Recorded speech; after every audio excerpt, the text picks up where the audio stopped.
بسم اللہ الرحمن الرحیم۔ السلام علیکم ورحمۃ اللہ وبرکاتہ۔ امید کرتا ہوں آپ سب خیریت سے ہوں گے۔ میں ہوں کاشف محمود اور اسلامی خبر آسام وظیفہ آفیشیل پر ہر مسئلہ کے حل کے لیے وظائف اپلوڈ ہو رہے ہیں اور وظائف بھی بہت اتھینٹک ہیں۔ ان وظائف کو ضرور سرچ کیجئے۔ آپ ڈیلی اپلوڈ ہونے والے وظائف کو ضرور دیکھا کریں۔ آپ کی وجہ سے کسی اور کا مسئلہ حل ہو جائے۔ ہر بندہ کسی نہ کسی پریشانی اور مصیبت میں مبتلا ہے۔ انہی پریشانیوں میں سے ایک قرض کی پریشانی بھی ہے۔ لوگ پریشان ہیں قرض کی وجہ سے اور قرض کی ادائیگی کے کوئی اسباب نہیں بن رہے، تو میں یہ مختصر سا عمل بتا رہا ہوں۔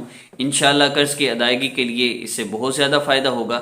آپ کا قرض بھی ادا ہوگا اور اللہ رب العزت آپ کو دینے والا، ابھی تو لینے والے ہیں، لیا ہے قرضہ، لیکن اب ایسا وقت بھی آئے گا انشاءاللہ آپ قرض دینے والے ہوں گے۔ عمل کی ترتیب کی طرف بڑھتے ہیں تو دو چیزیں ہیں، ایک تو گناہوں سے اپنے آپ کو بچانا ہے اور دوسرا نماز کی پابندی کرنی۔ اذان ہوتے ہی نماز کے لیے اٹھ جائیں، اس کی بہت زیادہ ضرورت ہے، اس کا بہت زیادہ اہتمام کرنے کی ضرورت ہے۔ اللہ پاک مجھے آپ کو عمل کی توفیق عطا فرمائے۔ جس گھر میں اذان ہوتے ہی عورتیں سارے کام چھوڑ کے مصلی پر آ جاتی ہیں اور مرد سارے کام چھوڑ کے مسجدوں کو چلے جاتے ہیں، اس گھر میں کبھی تنگی نہیں آ سکتی، اس گھر میں کبھی فقر فاقہ نہیں آ سکتا، اس گھر میں کبھی پریشانیاں بھی نہیں آ سکتی۔ یہ میرا دعویٰ ہے، آپ یہ شروع کر کے دیکھیے، ابھی سے نیت کیجئے۔ اور قرض کی ادائیگی کے لیے عمل کی طرف بڑھتا ہوں۔ آپ نے 3 مرتبہ درود پاک پڑھنا ہے، اس کے بعد یہ آیت مبارکہ صبح شام آپ نے 7 مرتبہ ادائے قرض کے لیے 7 بار صبح شام پڑھ لیا کرے تو انشاءاللہ تعالی قرض ادا ہو جائے گا۔ آل عمران کی آیت نمبر 26 ہے، اس کو اول آخر درود پاک پڑھ کر آپ نے 7 مرتبہ پڑھ لینا ہے اور اس کے بعد آپ نے دعا کر لینی ہے۔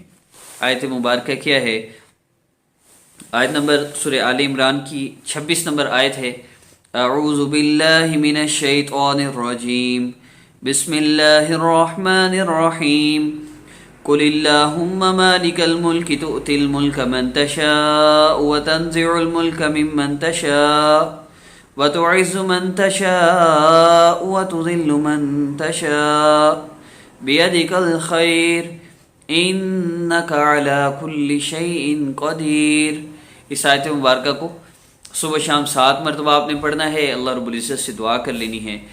اللہ پاک سے دعا ہے اللہ پاک آپ کے ہر مسئلے کو حل فرما دیں، ہر پریشانی کو اور قرض کی ادائیگی کا اللہ پاک پریشانی ختم ہو جائے، قرض کی ادائیگی کا انتظام ہو جائے۔ اللہ فرمائیں گے انشاءاللہ۔